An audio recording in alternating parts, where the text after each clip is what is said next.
How do you do? I'm Professor Kenneth Quinones, and I teach here at Akita International University in northern Japan. I will be discussing nuclear energy issues with my colleague, Professor Miyao. Well, I'm Takahiro Miyao, and I'm also teaching at Akita International University. Professor Quinones, today we are going to talk about nuclear power issue. And on this issue, first thing people have in mind is the radiation, exposure risks.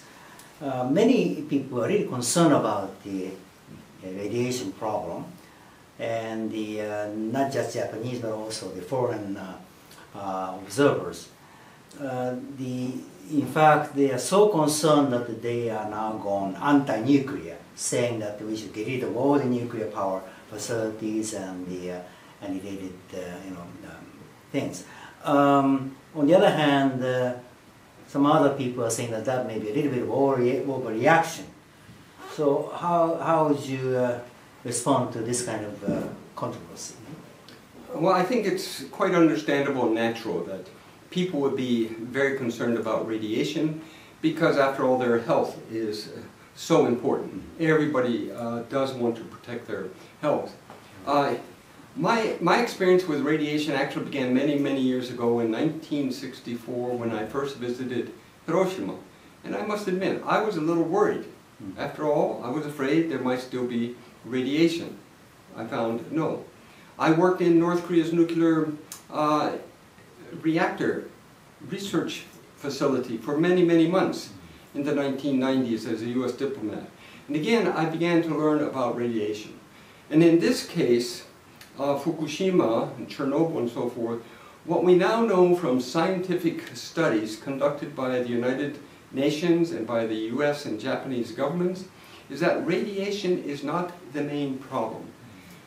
Yes, it has affected some people's health, some have died, but the numbers are relatively small. The real problem is emotional stress. Those who survive these incidents carry with them strong psychological problems. And I think we need to look at this much more carefully in order to put this into accurate perspective. Well, I think in a sense we really don't know about the long-term effect of radiation on human health, human psychology, and also its social impact. Therefore, so-called anti-nuclear people might say that we'd better avoid those somewhat risky kind of energy sources, and rather we should turn to renewable resources or some other means of energy in place of nuclear power. So how would you respond? Well, again, I do think it is important that we begin by making an analytical distinction between the health issues and the economic issues. Right. And we do have good studies from international organizations concerning the health issues. And I think we need to better educate ourselves about those studies. In terms of the energy problem and so forth, here we don't solve problems merely by ignoring them or shutting down nuclear power plants. What we need to do is study the entire energy possibilities for a nation and begin to build a balanced program of energy that does not exclude one or favor another.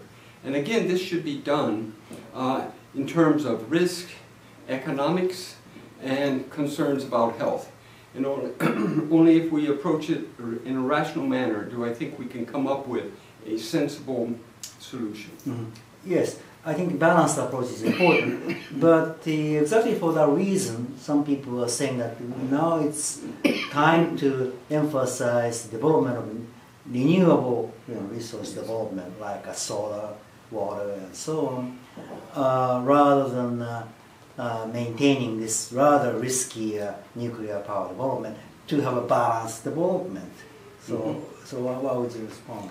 Well, here I must admit I've learned a great deal from my students who have come from Europe, who know about Chernobyl and so forth, and they've surprised me by saying, yes, nuclear energy does have risk, but on the other hand, what they believe they've learned is that the complete solution is not just renewable energy or shutting down nuclear power plants. What they see happening is the realization across Europe that their governments must come up with a balanced program. Even in Germany, where right now they import all their electricity from France and don't generate any electricity using nuclear power plants, younger people are saying, well, maybe we need to revisit. What is the solution? We can make nuclear power safer. And why? We are worried about the global warming. If you increase fossil fuels, you increase global warming. Therefore, we have to look at the consequences of all of this. And once we've analyzed this, we can then put it together into a package. We might have some nuclear, we might have some fossil, we might have renewable. Renewable is not 100% the solution, nor is it fossil. Well, I think you just touched on a very important point, particularly in the Asian, in the Asian region, because now in China and India and Korea, there are already a lot of nuclear power reactors, total over 50 to 60, surpassing Japan in total. And now they are building new 30 or 40 new reactors in those three countries. So just looking at the Japanese situation may not resolve the regional issue, but the point is, as you suggest, the reason why those emerging economies are investing in nuclear power is the possible kind of solution of environmental problem on one hand, also energy needs on the other. Yes. And realistically speaking, nuclear power development is probably the only realistic solution for the moment. So in that sense, I agree with you. But the important point is how to make the nuclear power development safer and reliable.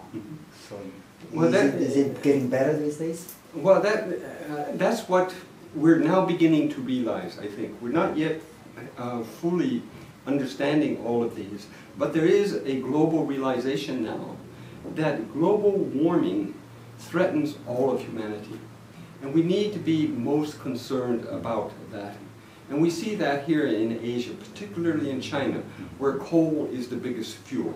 Right. And the Chinese government is trying to reduce reliance on coal by increasing reliance on nuclear energy. South Korea has increased dependence on nuclear energy, now is paying closer attention to sustainable energy such as wind power, but recognizes it still needs fossil fuels.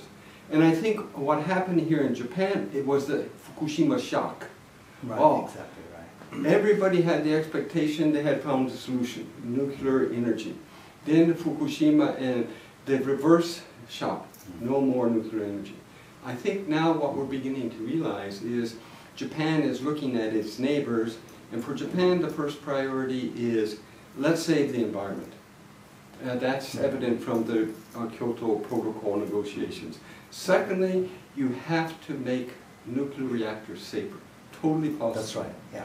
All the accidents have been in old reactors. Chernobyl, 1950s technology. Fukushima, that was 1960s technology. So if our scientists and technicians invest their energy, I'm confident they will come up with safer, more efficient nuclear reactors. Yeah, I agree. You see, whether you take a pro-nuclear stance or anti-nuclear power stance, what you need is really a breakthrough technology to deal with the nuclear waste, which is existing right now, Yes. and more is coming, not necessarily from Japan, but from other countries, particularly in Asia. So how to encourage the research and development in this nuclear power area is a big question. And if we are going to a anti-nuclear stance, that kind of development will stop. That's the worst situation.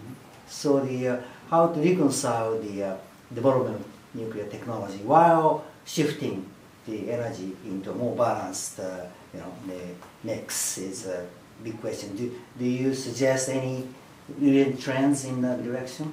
Well, I do think when we In the final analysis, this nuclear waste could very well be the biggest problem we now have with nuclear energy.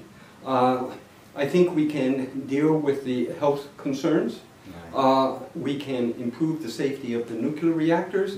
But now what we need to do is focus our technical expertise on what do you do with this nuclear waste. And frankly, until now, governments, beginning with the United States, have not tried to solve the problem. They have merely tried to bury the problem. That's not a solution. Right. So again, I think if you have international cooperation focused on trying to better, more effectively address the problem of nuclear waste, I'm confident that before long we will come up with a solution. Here in Japan you have earthquakes. You cannot just go around burying your nuclear waste. So for the Japanese people, they understand this and are concerned about it. I do think South Korea, same thing. Where do you put your nuclear waste? It's an international problem. The solution is going to have to be international cooperation in the area of technology. Right.